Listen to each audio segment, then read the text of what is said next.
Okay, so developing foundational skills. These are some of the things that we're going to talk about with activities for strength, coordination, and dexterity. So, this is the posture slide I was talking about. You can see these screenshots of Court. And one, he's leaning on his hands. He's like this. You might remember he yawned.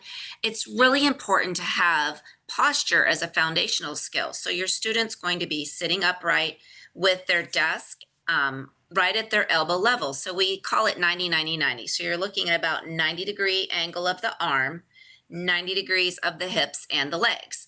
Their feet need to be supported. This is the best handwriting posture, but it's like almost 90, almost 90. It doesn't have to be exactly 90, but you don't want your students' feet dangling. You don't want them bent over. You want them sitting upright and able to write on the desk in front of them.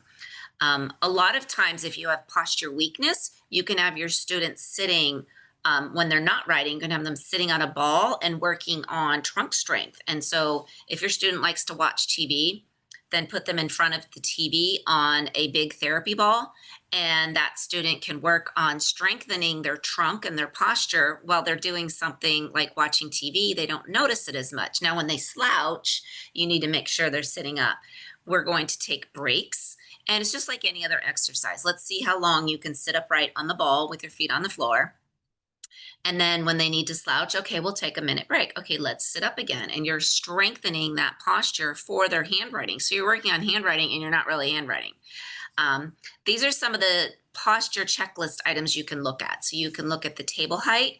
The table could be too high. A lot of times when I was working in a school in their kindergarten, they're eating lunch and the table's up here at their chin. So we want to make sure that table and chair, the table height is around chest height.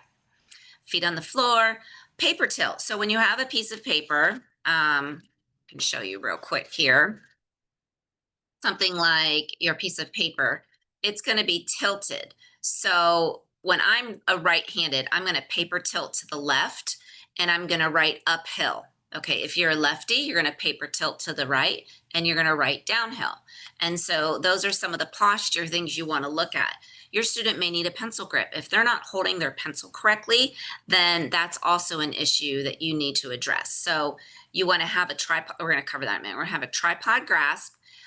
Having a slant board can help to bring the items, that the papers that they're writing on, slanted up a little bit, like a 3-ring notebook or something like that. May or may not be needed, but what happens is it changes the visual field and it takes the glare off from some of the lighting sometimes.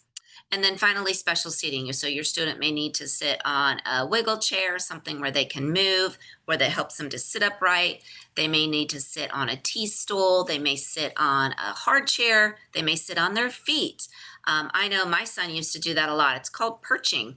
And perching is okay because what happens when you perch is it helps to reduce the distractions around you of the other things. So in a classroom, it can be very busy on the walls.